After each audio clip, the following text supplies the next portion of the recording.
Good afternoon, everybody. Welcome to another episode of Coffee with Friends. Today I will be joined by Eleanor and Lauren. As a reminder, Coffee with Friends may discuss trauma of all sorts, to including abuse of all types. Viewers and listeners may find it unsettling and triggering. If this live stream causes you distress, please cease listening until you're able to listen again. You may also seek support from your trusted folks and qualified mental health professionals as needed. With that being said, welcome to the show. Hi, Eleanor. Hi, Lauren. How y'all doing? Yeah. Well, first off, nobody knows who you are, so if y'all want to introduce yourselves, that would be wonderful. Starting with Lauren, do you want to go ahead? Yes, so I am Lauren, and I grew up in what is called the Shunning Revival Centre.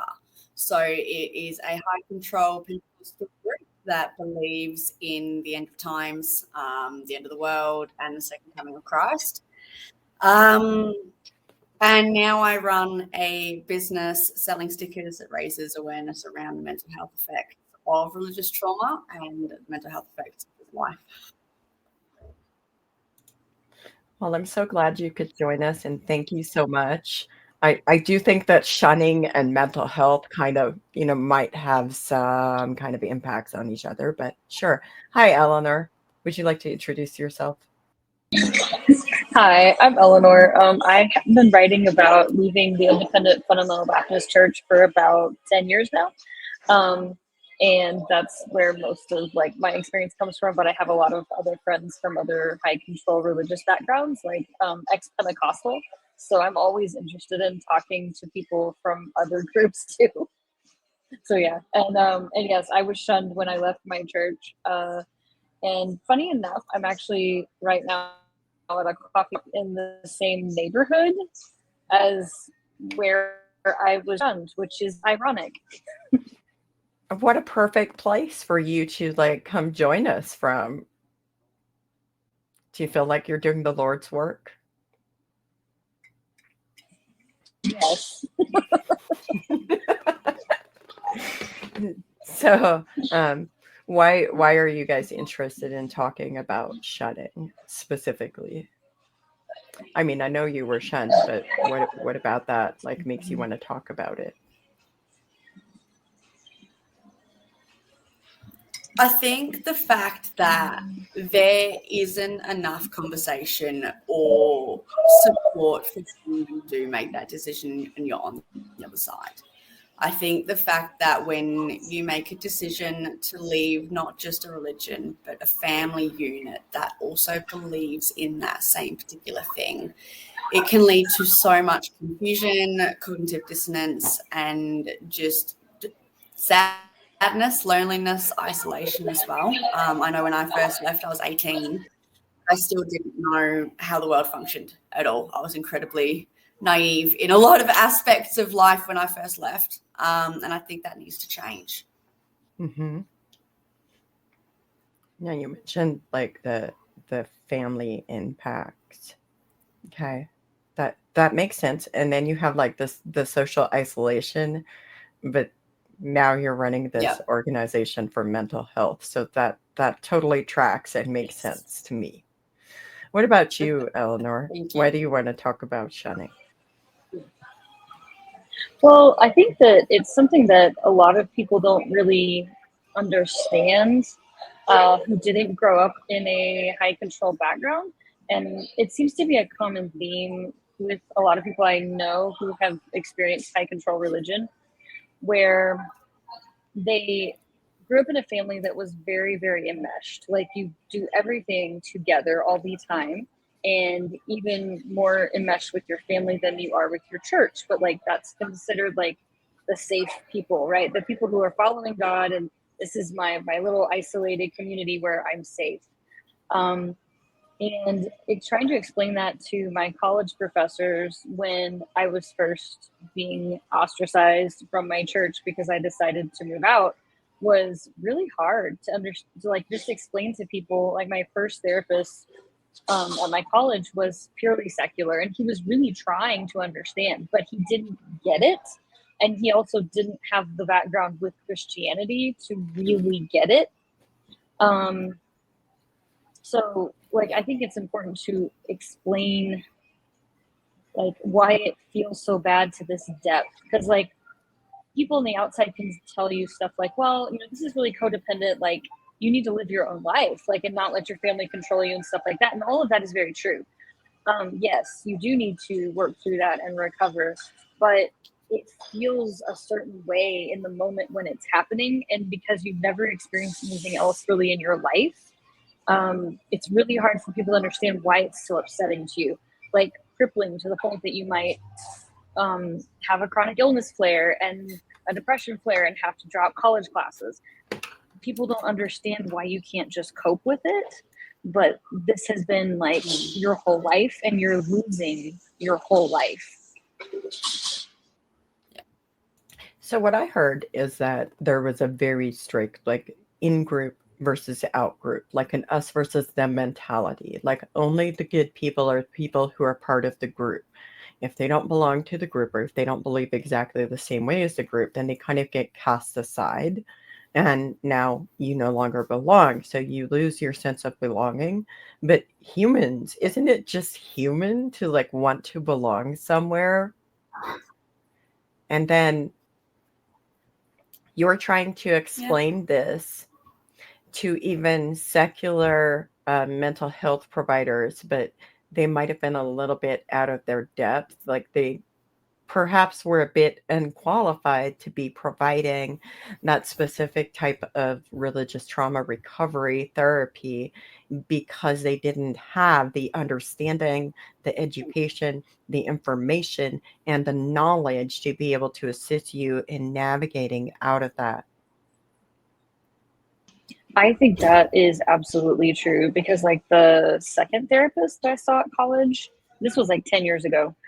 She's a really sweet person, but again, she came from a form of Christianity, but is like progressive, LGBT affirming and stuff. And but even then, she was like, I didn't have the same experiences as you, and I obviously think these things are very harmful.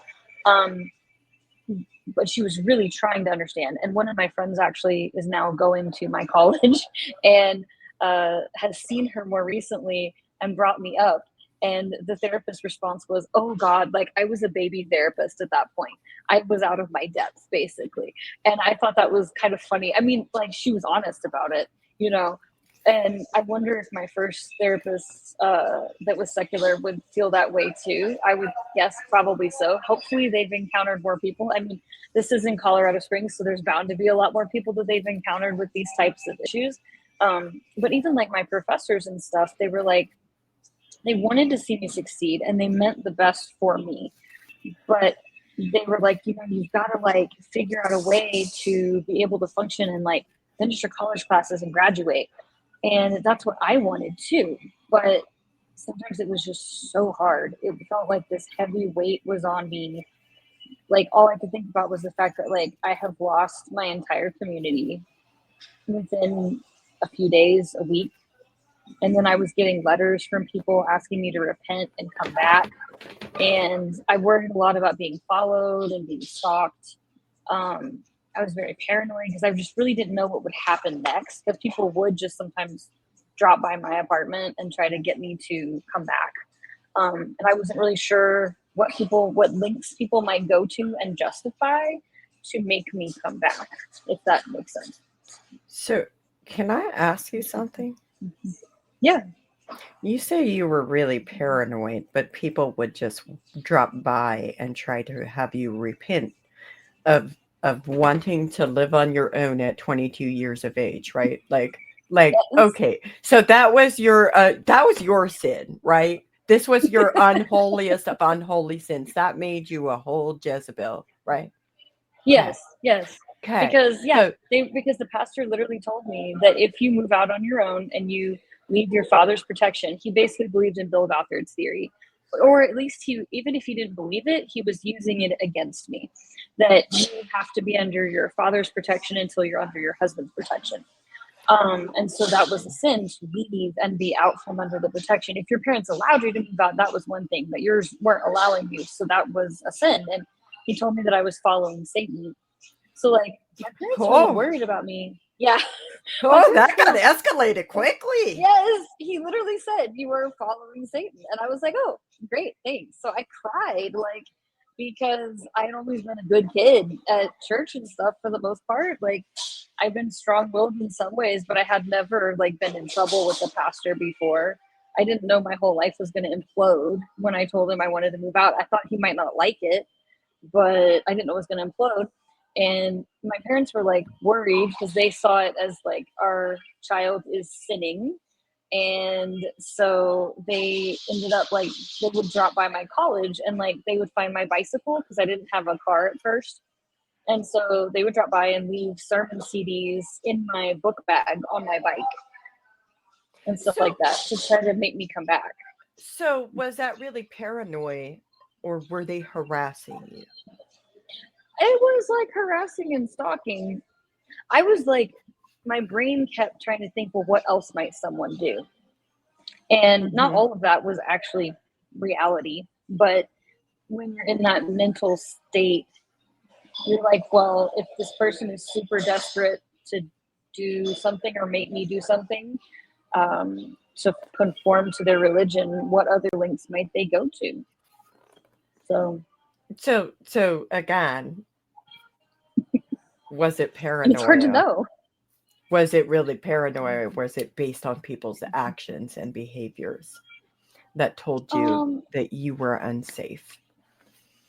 I feel like both, because like my brain was coming up with all these other things that were probably not reality, but there was a reality happening for sure Okay. as well, if that makes sense.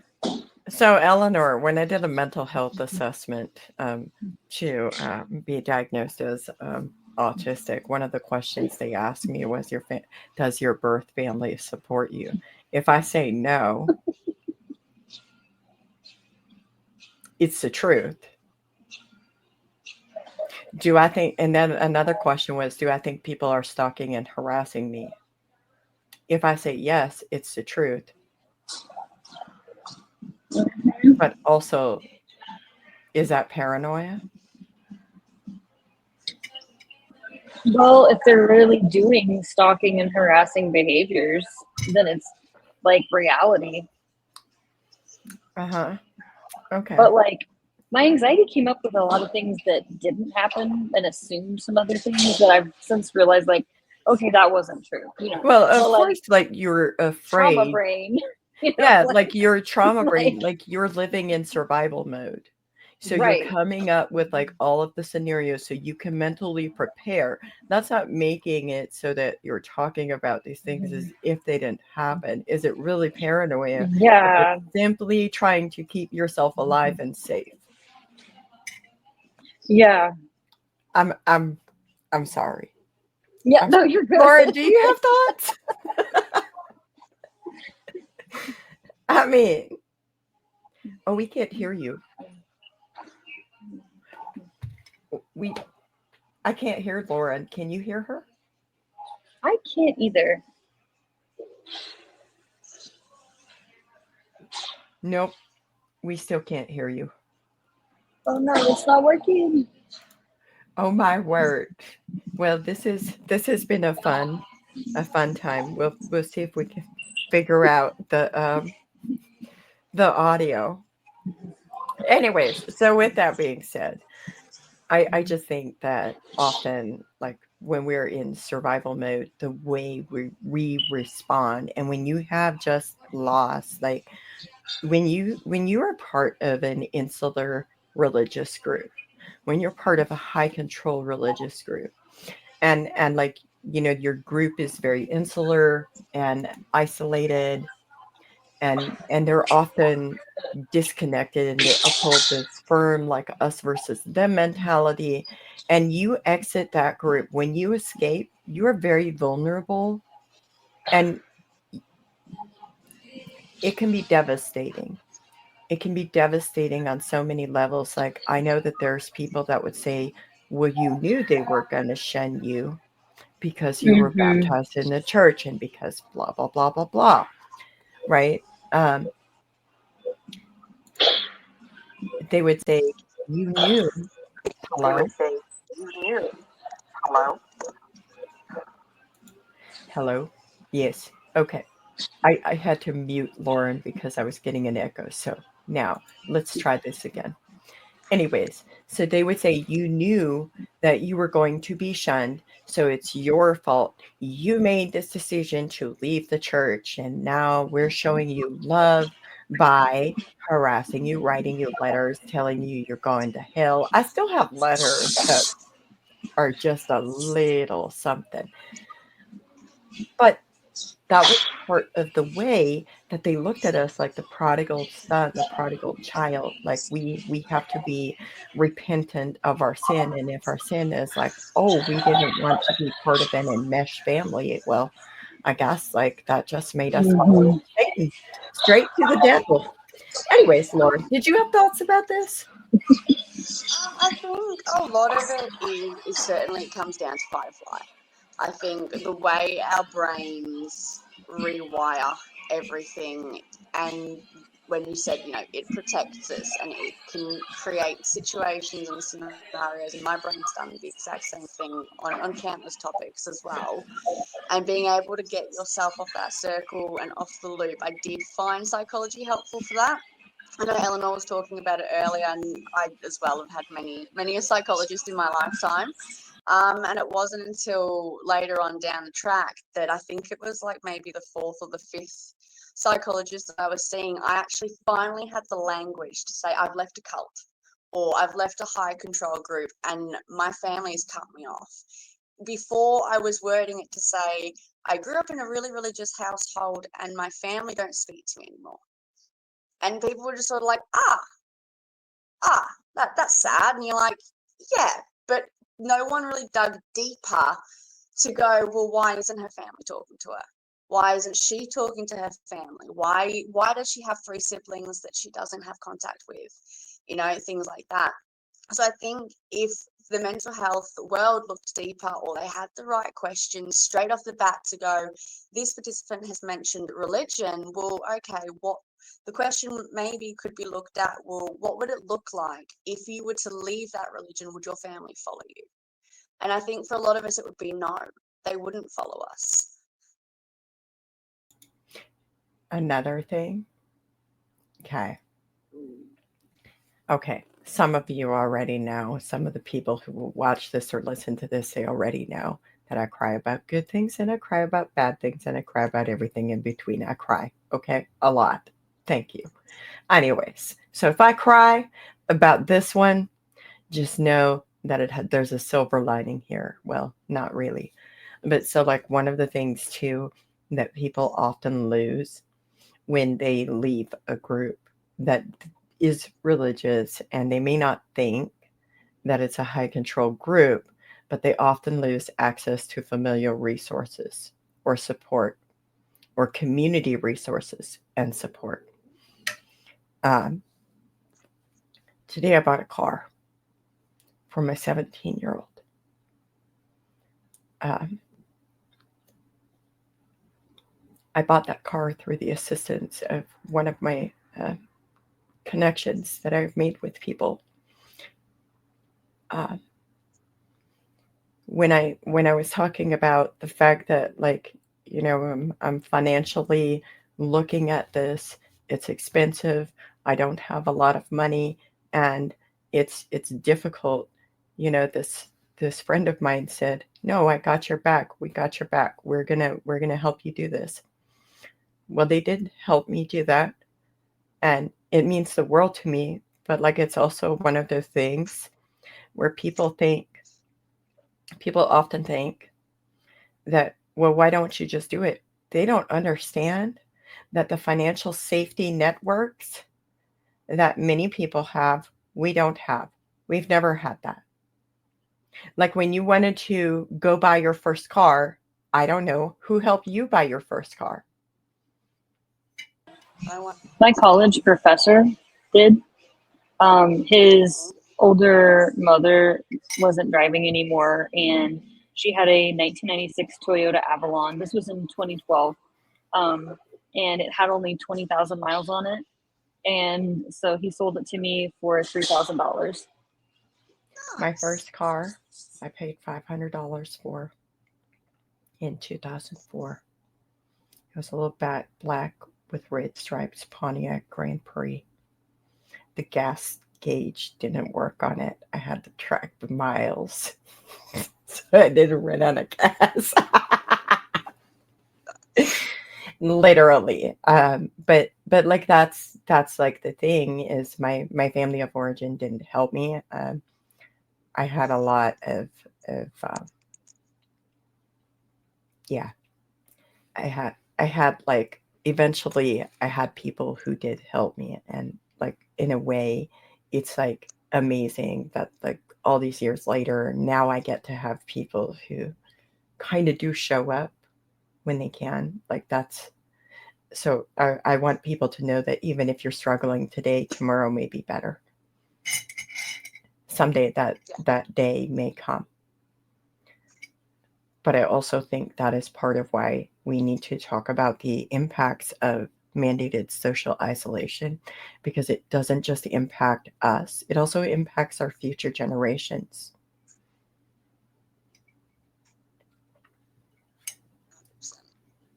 Especially when you start talking about the access to resources, the financial impacts, the familial impacts, the community resources, like all of that matters.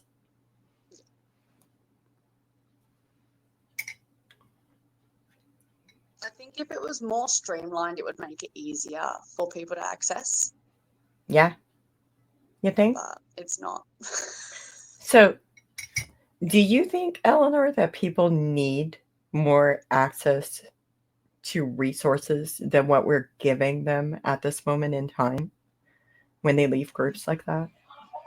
Yes, actually, this is why I kind of started like a grassroots network in college, which like I had no idea what I was doing. I had just left myself, and my friends started to leave about a year after me. I happened to be like the first. So obviously like made a lot of mistakes, but um, basically every time I know of someone who is leaving a high control group who may need resources, I post in my group and promote it that way. It's called the Unboxing Project, because like I used to talk about, like it felt like I had left a box, like I lived my whole life in a box and I had to escape the box. And so like at one point my blog was called The Girl Who Once Lived in a Box. Like there was a lot of box imagery happening here. um, like I had a Facebook group called For Box People. Like so I love that. That's so cool. yeah.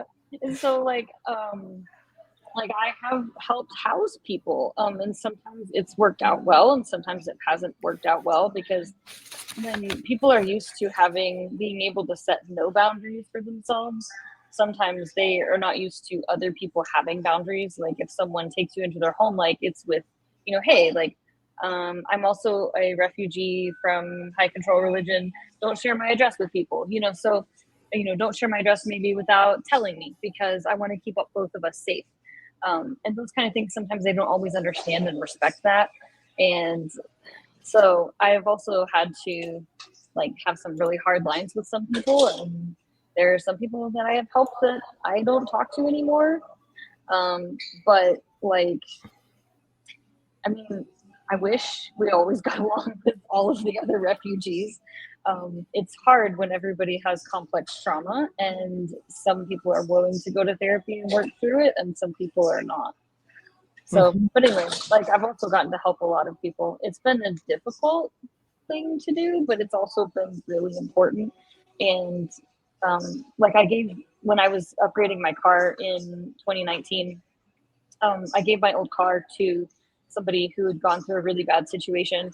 Ex-fundamentalist, had been human trafficked, and had a young kid. And we just needed $300 to, I was willing to just like give them the car. I think according to the law, I had to say I was selling it for an amount. So I said like $1. And then we needed $300 for the title and registration fees.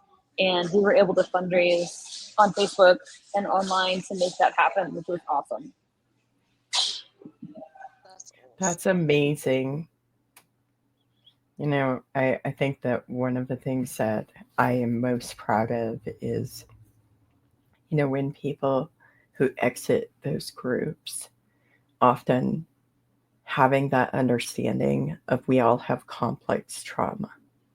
That doesn't mean that just because, like, Lauren and I might talk about our trauma differently or in different tones of voices or whatever, that doesn't mean that we're bad people just because of that. And then the other part is the way that I have personally watched this movement grow for the last 11 years. I would say this movement of like people who have been dissenting against these harmful oppressive ideologies, it has grown. It has grown a lot. um, it's a whole different landscape out there nowadays compared to what it used to be. And I think that mental health professionals and even medical professionals, they can find content like this where they can inform themselves better on what to expect with people like us who come from these different backgrounds. Like Eleanor always said, she came from a box. I always felt like I felt like I was property, okay? Like I literally felt like I was property. That's how I felt. I still feel that way. I don't know what Lauren felt like, but when you have like your whole life mapped out, you're told what to do, where to go, how to conduct yourself, how to walk, how to talk, how to dress, all of these things, so you conform to them, and then you're acceptable. And then all of a sudden you're like floating out there, and you're just adrift at sea. It's like you're caught up in this tornado and you don't know where to go.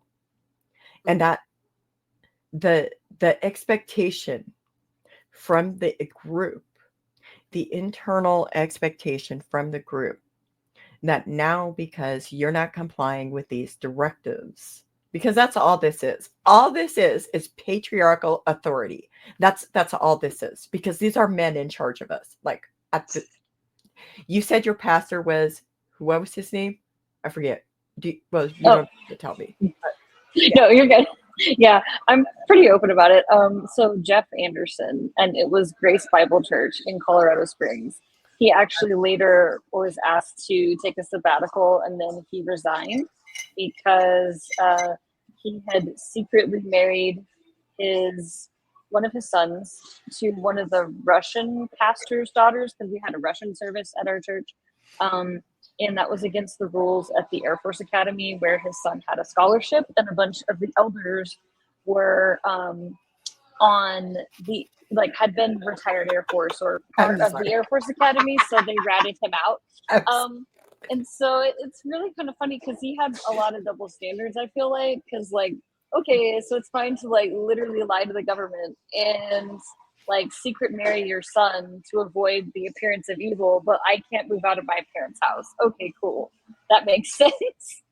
and that makes it so hard, because like all this was this was about power and control, and then your Yeah. family, like, so for example, so you're sitting there, so this patriarchal authority over you, you said, I reject your patriarchal authority over me, and you took back your power. That's what happens. That's what really happens. Yeah. That's what the real problem is.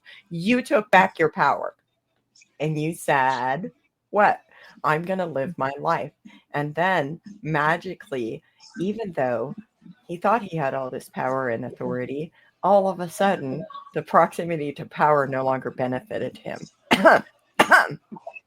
Always interesting. Do you have thoughts on that, Lauren? Um, I think it's really, really interesting. And I think wherever you go, there's always the double standards. But when you look deeper within these types of groups, the double standards is like from here to absolutely here. And I think the higher you look up as well, I think the more, but also the less scrutiny is also had. I think if people looked deeper into what the higher ups were actually doing, I think they'd question a lot. I think freedom for everyone as well looks different. When I was 18, I had this whole idea of if I leave, I'm free. But I Uh-huh. kind of wasn't, because I was still so traumatized, and still I had no idea who I was. I had spent 18 years building this personality and building who I was within a family unit and within a church group and a friend and a sister and all that type of things. And then when I left, I didn't have that. I didn't have my core as to who I was anymore. And I think that in freedom makes it hard for people as well, because they feel sort of shackled to their old self, going, but I miss that, but I also want to still be free. Well, because it's human to want connection. And Yeah. when you grew up with people, you often feel connected to them. Like I have a I have emotions and a connection with people from my community and family of origin that grew up with me in the same environment and experienced many of the things that I experienced that is Mm. different than, say, the people from that kind of community, but not exactly the same. Like Yeah. I can connect to you on the premise of like we speak out against these practices because the practice of mandated shunning, that is Yeah. harmful. It harms people in so many ways, and it casts people out. It also tells people that stalking, harassment, and pretty much bullying people is love. Yeah. And I don't agree with that. No, no. And I think it sets relationships up in a worst way possible too. You know, as women as well, and as young girls, we're taught particular teachings and particular ways of, I guess, navigating relationships. And sometimes, most often than not, they're far from how we're meant to be navigating them as well. Uh-huh. Like, I just, okay, let's read this comment from Jennifer. Jennifer says, my pastor told me to be homeless and live in my car Mm. after I left. Oh, because that was love. Okay. I'm sorry, the sarcasm. I How can you pretend that you are following the teachings of Jesus and that's what you do? Okay, I'm done. That's all I'm going to say. Yeah, Uh, I think without getting nasty, I think a lot of it, in my personal experience with this one, I know it wasn't so much the pastor that told me to be homeless, but I do remember there was an instance where I was 18, I was sitting on a park bench and it was quite late at night. I'd called family, particularly my dad, and asked for just one night at home. And the story that I got was I had to be the prodigal son. And I think that's where they weaponize scriptures as well, in order to go, well, they're in a really vulnerable spot. And if we put them deeper into a vulnerable spot, we'll be able to then, I guess, beckon them back into the fold. And that's not necessarily what people want when they leave.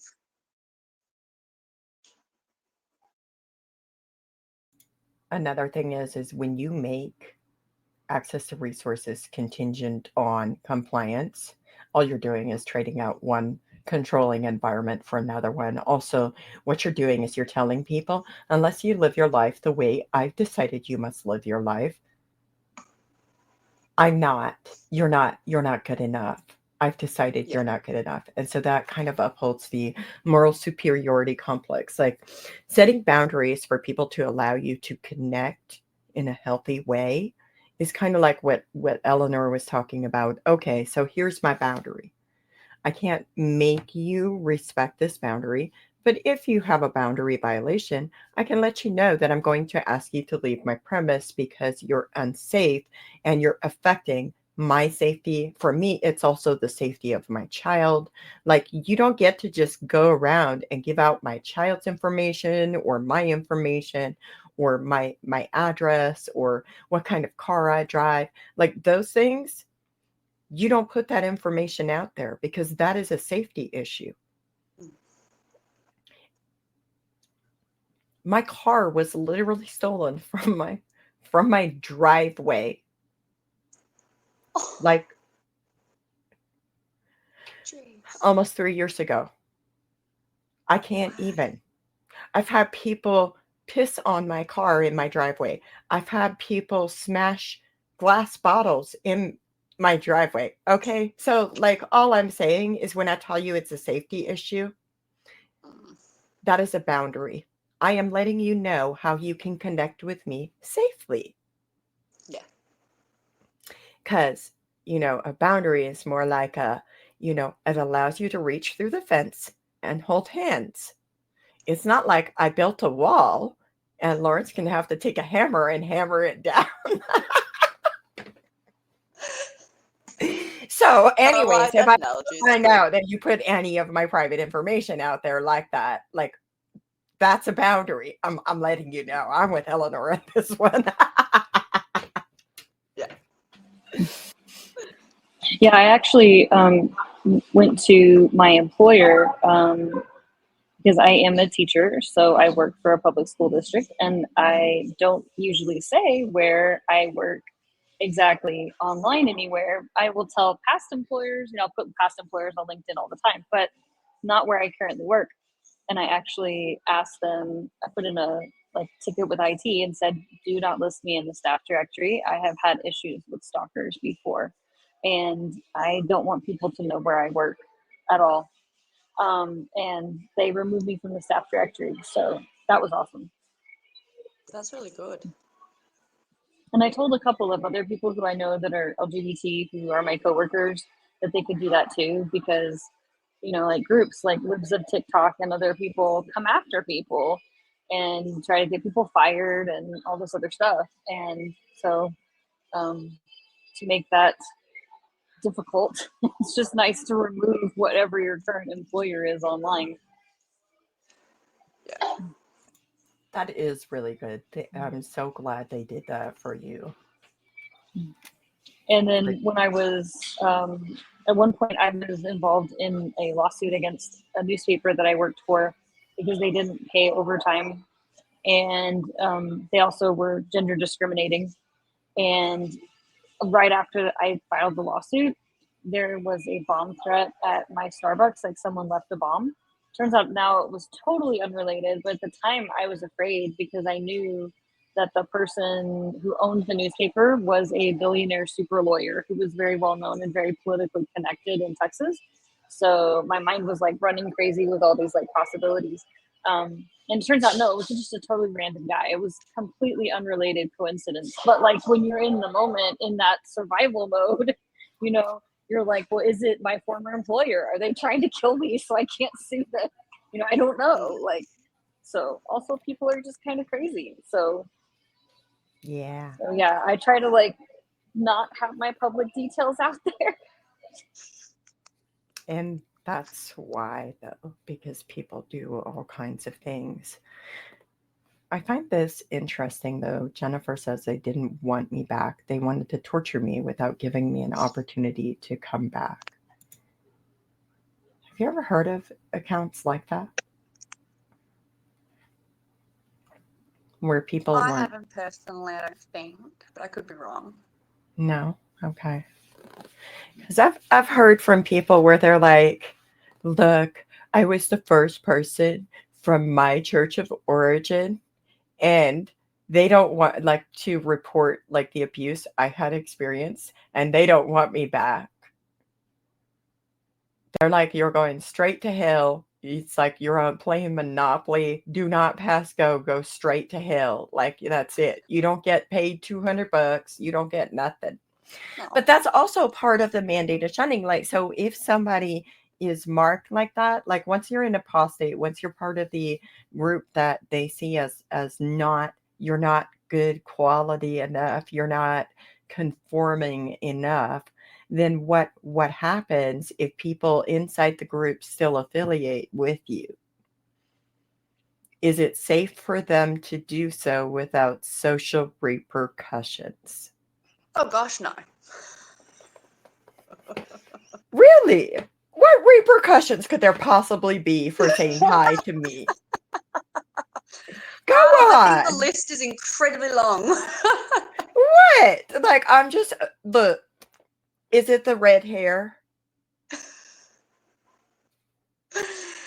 No, I think when in my particular group, I did have friends that reached out after I had left and after I'd been shunned, and incredibly grateful for them. I know with one particular experience, my mum found out, and she was having off and on contact with me due to the birth of one of my children. And so she found out that a friend caught up with me. She decided to tell the pastor.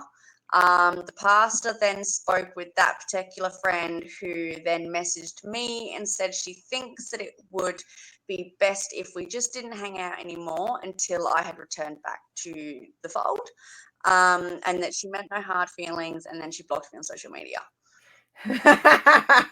What an open, honest conversation here. Oh yeah, it was a back and forth. It was a two-way street. No, it was one-sided. Oh my word. Man, that hammer of biblical authority really came Yeah. down that day. The hammer of the Lord wielded by the pastor. Okay, then.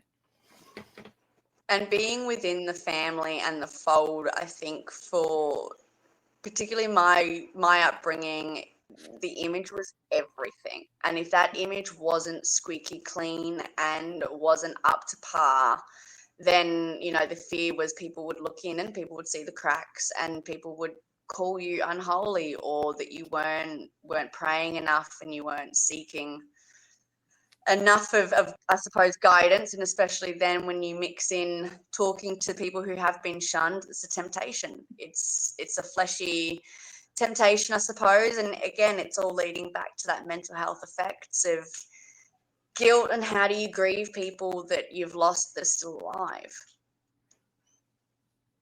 You know, they have to make examples out of people who leave the fold, people who become non-compliant with their directives, people who reject their authoritarian leadership, because that example they make out of the way they treat us serves as a warning. But it's also a thing where you get people like your mother who become the enforcers, like your mother. What did she benefit from by going and telling the pastor about this? What I benefit did she honestly, get? I genuinely believe it was almost like a spiritual cleansing. I don't see it really as, like, I genuinely think there was enough fear within her and within individuals in that group to go, if I don't dob or if I don't say something, I'm automatically going to just go to hell. My spiritual walk in that moment has now been completely derailed, and I need to get it back on track, and I need to come clean. And I think that in that moment, deep down, was what it was again, if I isolate my child enough on the outside world from what she used to know, she'll come back. And I never did. I did once, but that was again years later. And I never went to a meeting. Yeah.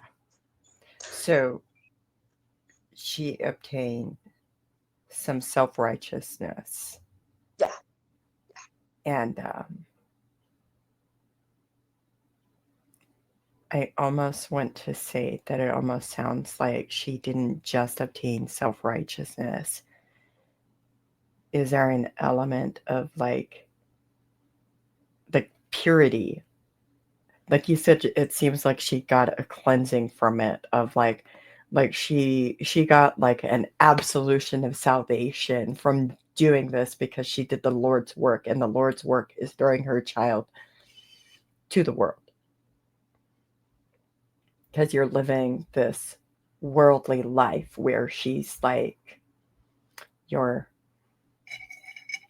such a negative influence that anybody that shows you basic human kindness has to be brought up and publicly shamed or humiliated in front of the group so I can retain my godly walk to the gates of heaven. All I'm remembering right now is like the Bible verse that talks about casting your pearls before the swines. But what do I know? I'm not a pastor.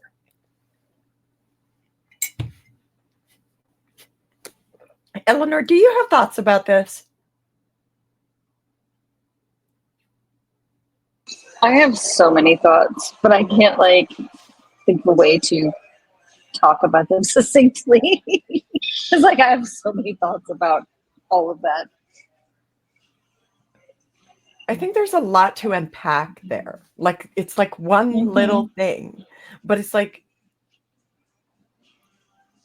upholding the authority of the church, upholding the holiness and the godliness, upholding the absolution of salvation, upholding the us versus them mentality, harming your my church children. actually. Go ahead.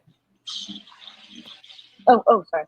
I actually remember our church kneeling down and praying whenever Obamacare got passed because they thought it was so evil. They had everyone kneel down between the pews, on their knees and pray because it was so awful because they were so concerned about Obamacare and abortions. They didn't really care about other stuff, but they cared about that. And they were so upset. They were like, we have to pray for our country and this is evil and God's gonna punish us for this and all this kind of stuff. So Okay. yeah, since he said So that, what did they think? What did they think was meant in the Bible when women are instructed to drink certain teas? Yeah. I mean, I have questions. About, if you really want to go there, abortion is in the Bible. But thank you.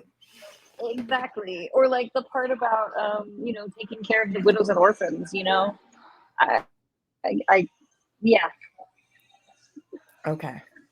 Okay. Yeah. So when you're talking about that, like what they're doing is they're again painting this something Obamacare. What did that actually do for people? Mm-hmm. What did it actually do? Well, a lot of my friends with disabilities were my friends with disabilities were actually able to get health care. And that was a turning point for me when I started realizing that a lot of things I've been told by conservative people were just wrong. When I found out that a lot of things actually benefited people that I was told were super evil. Yeah.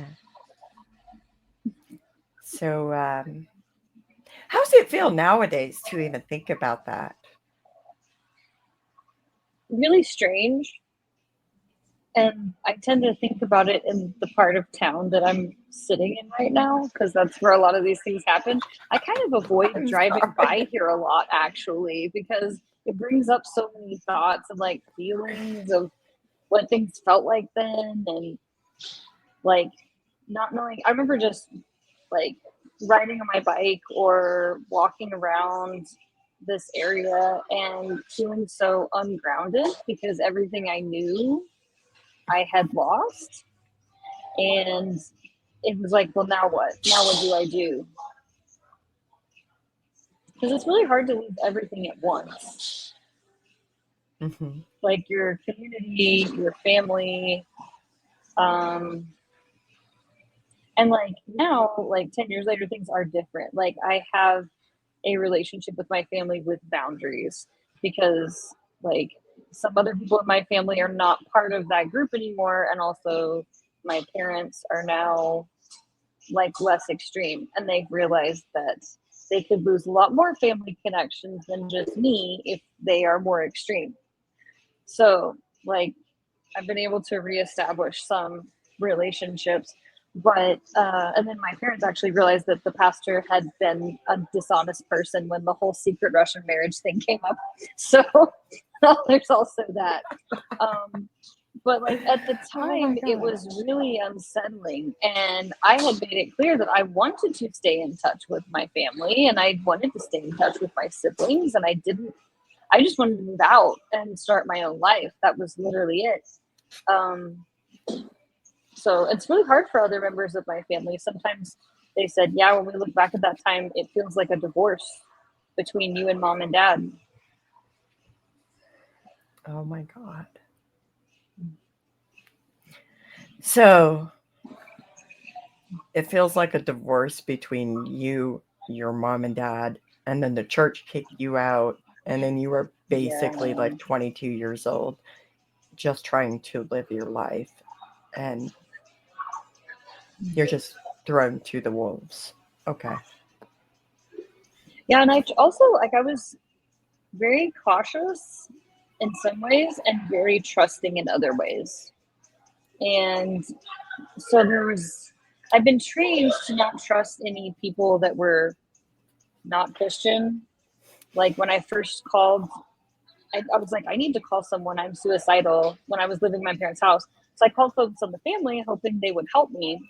And instead they were like, you just need to go to a college Bible study and like be more in community. And I was like, okay, but my dad's not going to let me. They were like, well, your parents will surely like, come around. That wasn't happening. So like there's suggestions. I mean, I get that like, sure, being less isolated would help anybody, like whether you're in a high control religious group or not. But this was also unhelpful advice. And they don't like refer you to anybody else, like, a crisis line or anything like that, which would have actually helped. But I was afraid of all of those resources because they were not Christian. So I was afraid to reach out to them. And it took me a long time. Like, I remember the first few weeks after I moved out, I was like, do I trust this resource or not? Because it's secular. It's not from my little bubble in the world.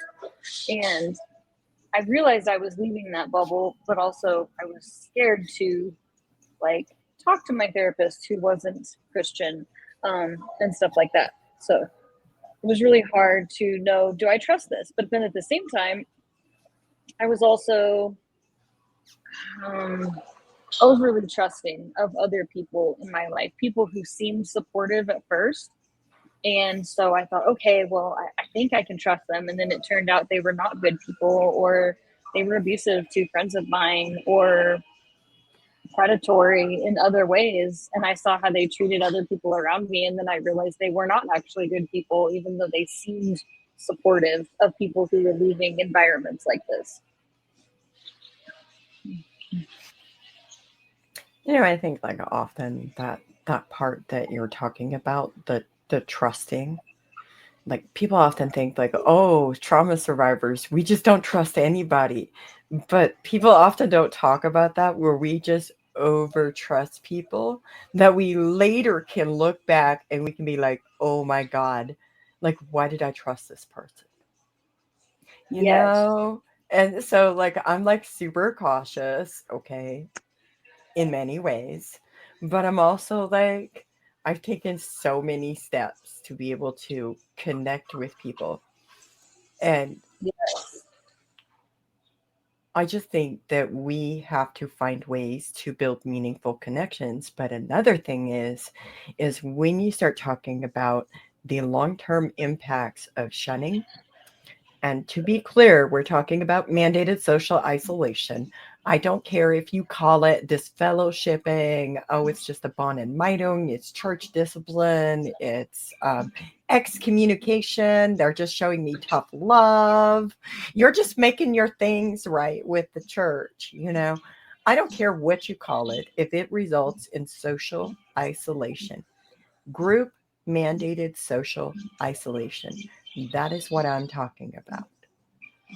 Oh, another one. The Holdeman Mennonites call it the avoidance. Some groups don't even call it anything. They just like say, oh, well, are you sure it's good to be so close with those worldly people? And what do you call it when your pastor's sitting there? One of them casts out Eleanor and the other one, Lauren. Like your pastor's all like, click, get out. Get away from my congregation. Bye. What do you call that? How is that not mandated when it's coming from the top down?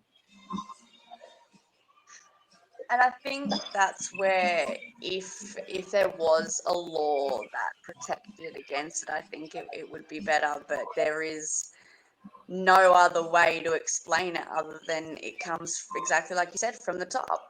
It's from the top down, and those that don't enact on it are at risk of being shunned or backslidden or disfellowshipped as well themselves. And some people don't want to risk that. It's fear as Publicly well. shamed, humiliated, harassed, etc., Yeah. etc. Like the list is like there's a lot of different consequences. So I don't know if Eleanor's aware of this. I know Lauren is aware of this, but there is a project called the Stop Mandated Shunning Project. And I have been talking about this because it is something that I care about deeply. It is still going on. I will put a link in the comments of this video and the audio when we upload it to our podcast.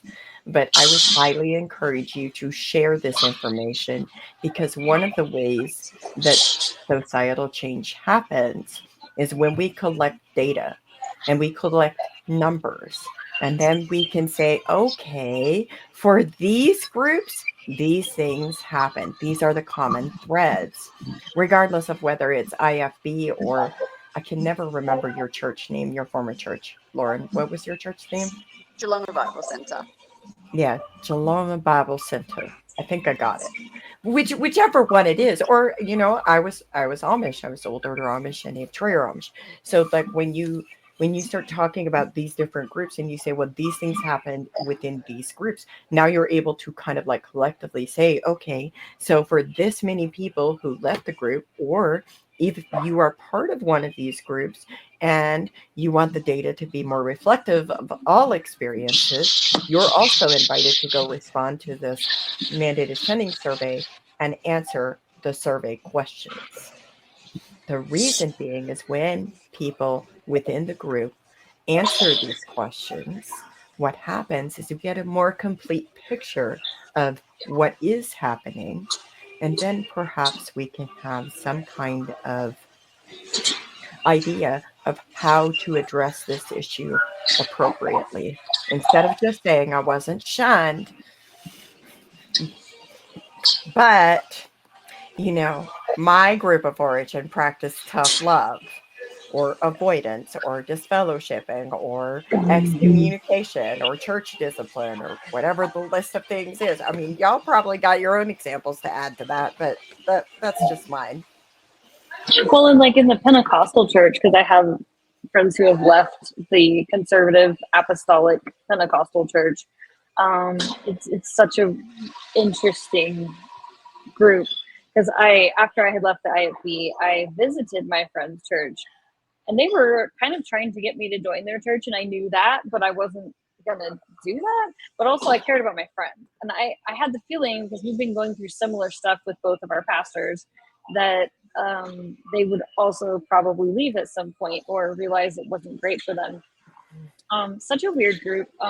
They literally have a theme song. You can look it up on YouTube where they sing, I'm a Pentecostal, I am not ashamed. Read the book of Acts. We are just the same. We worship only one God and Jesus is his name. It's so weird. They're like, I'm a Pentecostal. And I'm like, this is so weird. Like, who has a theme song for your cult? I don't get it. Anyway, so my friend and I joke about that song. That's so extra. Okay. Apparently, Jehovah's Witnesses also have a song for their No, we have a song too.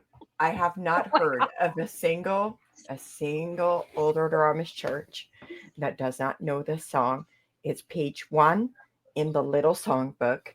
It's called "Oh Godfather," and it goes like this: Oh, yeah.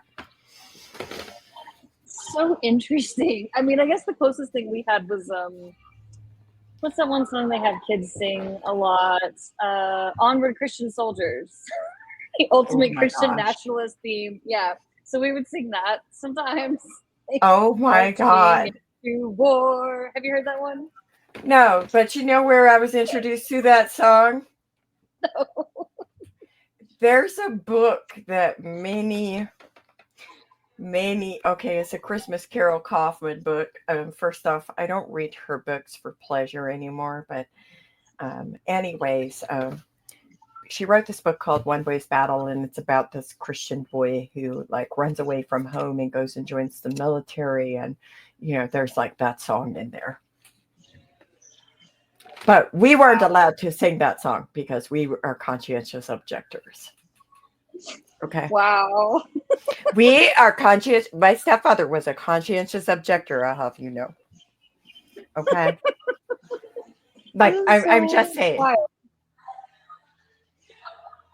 So, Wow. yeah. It's funny how that was your theme song and we weren't even allowed to touch it, but we had our own. Right? It's like, that's the thing. It's like, well, it's kind of like how my Pentecostal friends, for them, speaking in tongues was mandatory. Like, if you didn't speak in tongues, you weren't saved. And if you weren't baptized in Jesus' name, not just like the Trinity, they didn't believe in the Trinity. They believed in oneness. And that like all the pieces of the deity are like one. So if you didn't have that, then you weren't really saved. And my IFB background over here was like, well, if you speak in tongues, you are demon possessed. And so we thought that everybody who spoke in tongues had this major issue and they were demon possessed. So it was really interesting to become friends with someone who was Pentecostal, and we came from these like complete opposite backgrounds. And I remember going to like their services and stuff, and it was so interesting. They actually, at one point, there's a YouTube video about this. I think a series. I think I've showed it to you. But they asked me to like go undercover and dress as them because we could go in and do things without the church repercussions that they could not do because their families might suffer or other things might happen, and pressure could be put on them. But they were like, "You guys aren't involved in the same way. You can go in for us and like record and do stuff." So we went in like undercover, which was really fun. Yeah. And so they had this whole thing where it was kind of like church discipline, but they didn't call it that, but they called it either you were on the platform or you were not. So either you could be like up on the stage and like dancing and speaking in tongues and being filled with the Holy Ghost or whatever. But if the pastor thought that you had disobeyed, like sometimes it was that their pastor maybe, or their parents had searched their room or their car and found out that they had rock music and things that weren't technically allowed by the church. And so they would be like, well, you're going to be taken off the platform for a month. Like, you can't be an example to everybody else because you have sinned and you have to repent. And then maybe we'll put you back on the platform. So, we're not shunning people, but we take you off the platform. That is the ultimate demonstration of your holiness. And then anybody who oneness. left, yes, anybody who left was considered, they called it backsliding. I'm a backslider for sure. Yeah.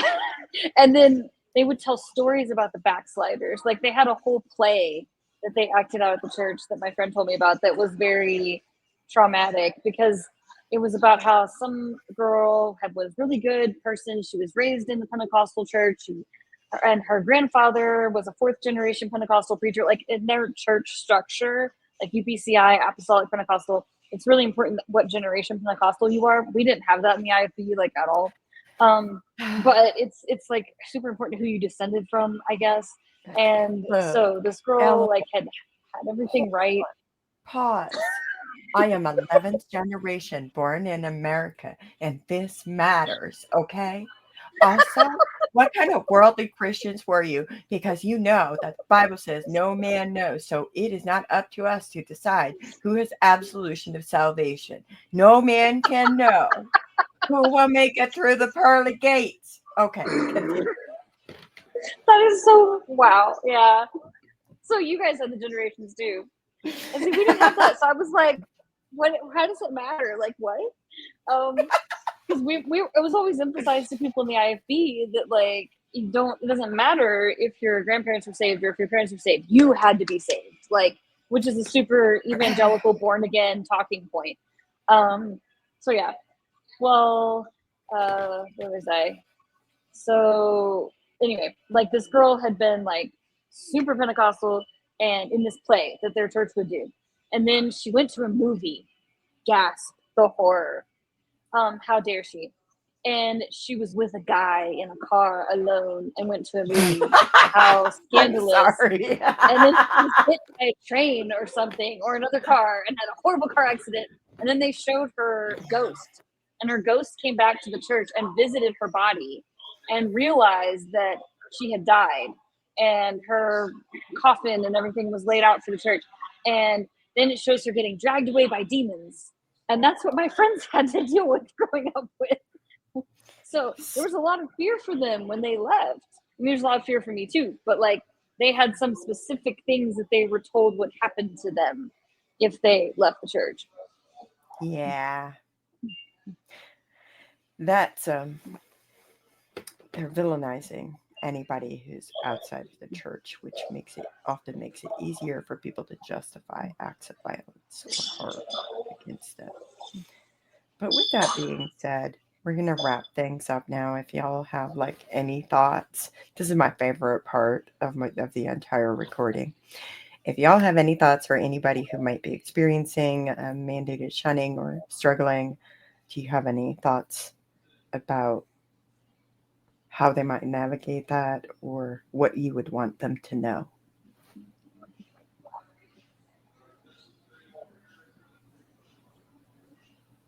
Either or. I think maybe something I would say is, how do I word it?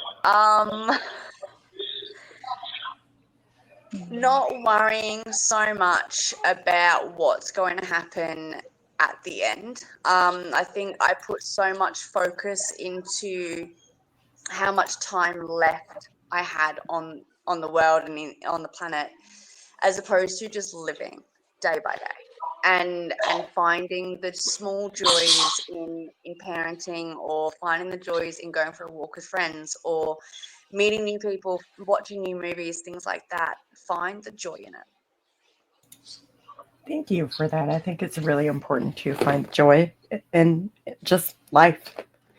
You're allowed to have joy. Also give yourself permission to have joy. What about you, Eleanor? Do you have any thoughts? It's really hard at first. Like, I knew it would be hard when I first left. It, like, people told me, like, actually, I had a therapist that my parents allowed me to see right before I left, and he actually encouraged me to move out. So he was my very first therapist before I saw the therapist at my college. And he said, because I was like, okay, well, isn't the answer maybe just to move out? I mean, because I'm really suicidal staying in my parents' house. I don't see how I can live with this level of control anymore and not being able to express myself at all. And he said, well, are you ready for what that might mean and for what the cost of that might be? And I said, I think so. And he said, I don't know if you're ready yet. Think about it. Like, go home and journal about it. Really think. And I did. And that actually was helpful, because I thought, what if I do lose contact with my family? What if I do lose my church? Like, those are extreme examples. I thought, at the time I thought, well, maybe it'll work out. And then I talked to one of my English professors, and he said, because I was like, well, doesn't this eventually work out? Like, my parents might be mad for a while, but won't they like get over it, and then we all kind of move through it? And he said, sometimes it doesn't, sometimes it doesn't. And you do have to make that choice, but only you can make that choice. And those are things I try to tell people who are leaving or getting ready to leave, because only you know when it's time. There have been times earlier on when I was trying to help my college friends leave, when I really wanted to make that choice for them, and I couldn't. And I knew that logically, but I really wanted them to be safe. And like, one of my college friends, her mother made a joke about killing her cats, and made some other like violent comments. And I was really afraid for my friend living in that house. And I was really glad when we were able to go get her stuff.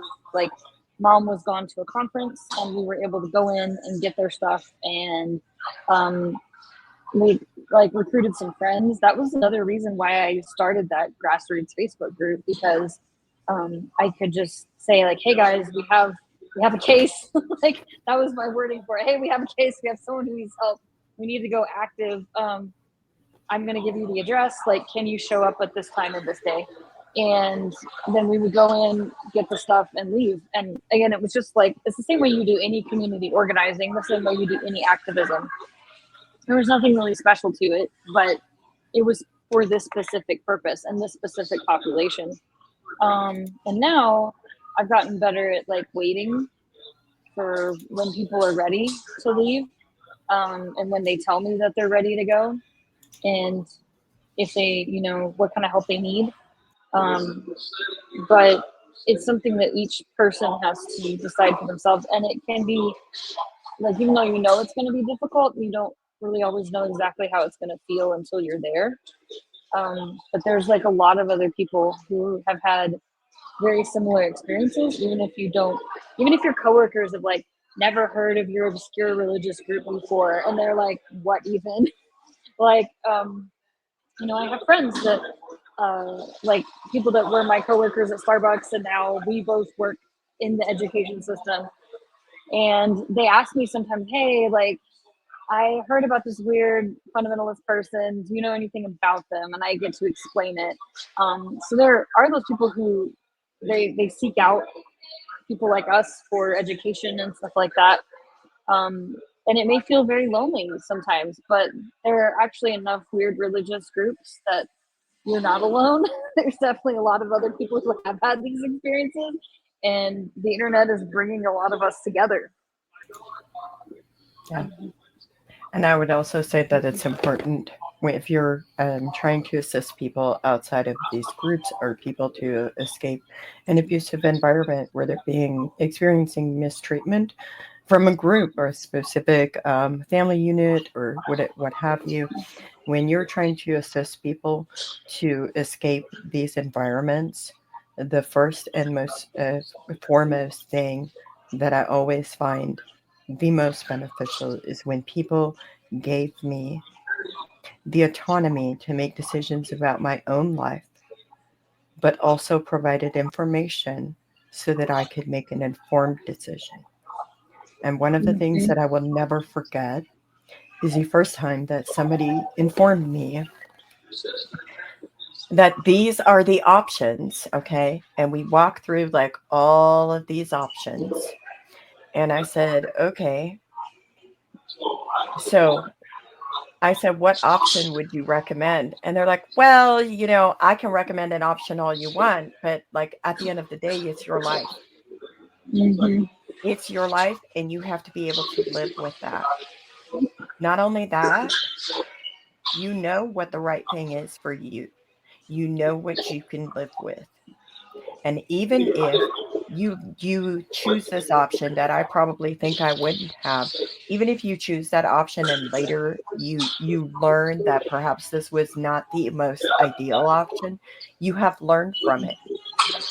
You need practice in making good decisions for your own life, and you Mm-hmm. get to do that. That was my introduction to victim empowerment principles. When I tell Yeah. you it is vital that you operate from a person centered approach, that is what I'm talking about. You do not make decisions for people within these groups, because by doing so, you're infantilizing them. By doing so, you're also projecting your will onto them. And By also, doing so, you're saying you know more about their lives than they do. And and also, what? also like, and also, like, so many times that choice was not given to them at all. So it may be crippling for them to make a choice at first. Just like, I wanted my friend to get out of their mom's house because I don't want them hurt. That's a natural response. But at the same time, only they know when they're ready to go. Because when people extract people too early, a lot of times they go back. Like, Mm-hmm. but when they're fully ready to leave and they have weighed every option and maybe even left a time or two and gone back, then they can fully make that break for themselves. And for me, that took months of intensive outpatient therapy for complex and chronic PTSD when I was 19. But I have never been tempted to go back and live Amish again. I'm just saying. Yeah. I'm just saying. So, anyways, with that being said, I also want you to know that, like, even if you make decisions that later you feel like weren't very good decisions, try to be as gentle as you can with yourself, because when you haven't had the opportunity to make decisions about your life, sometimes you really, again, need practice making decisions about your life. And you are capable of making decisions. You are capable and you get to do so. And as always, a reminder, hold on to hope, because hope is something that keeps us going even when it feels like we're in the abyss of despair and darkness. And we really need to hold on to hope sometimes, especially when we feel like we're crippled or we're just unable to move because we're frozen and we don't have options. Sometimes we really got to hold on to hope. I want to thank Eleanor and Lauren for coming and having this conversation. It's been a delight. Well, not a delight to hear about the horrible things that y'all experience, but it's been an honor to have you guys here to talk about this topic. As a reminder, the guests on our live streams reflect a diverse set of values, morals, and ethics that may not reflect the morals, values, and ethics of the Misfit Amish. Thank you all for listening and engaging with this content. As always, you can like, comment, subscribe, and share. This podcast is brought to you by the Misfit Amish and our Patreon subscribers. The art is by BJK and MB. And until next time, y'all live your best lives.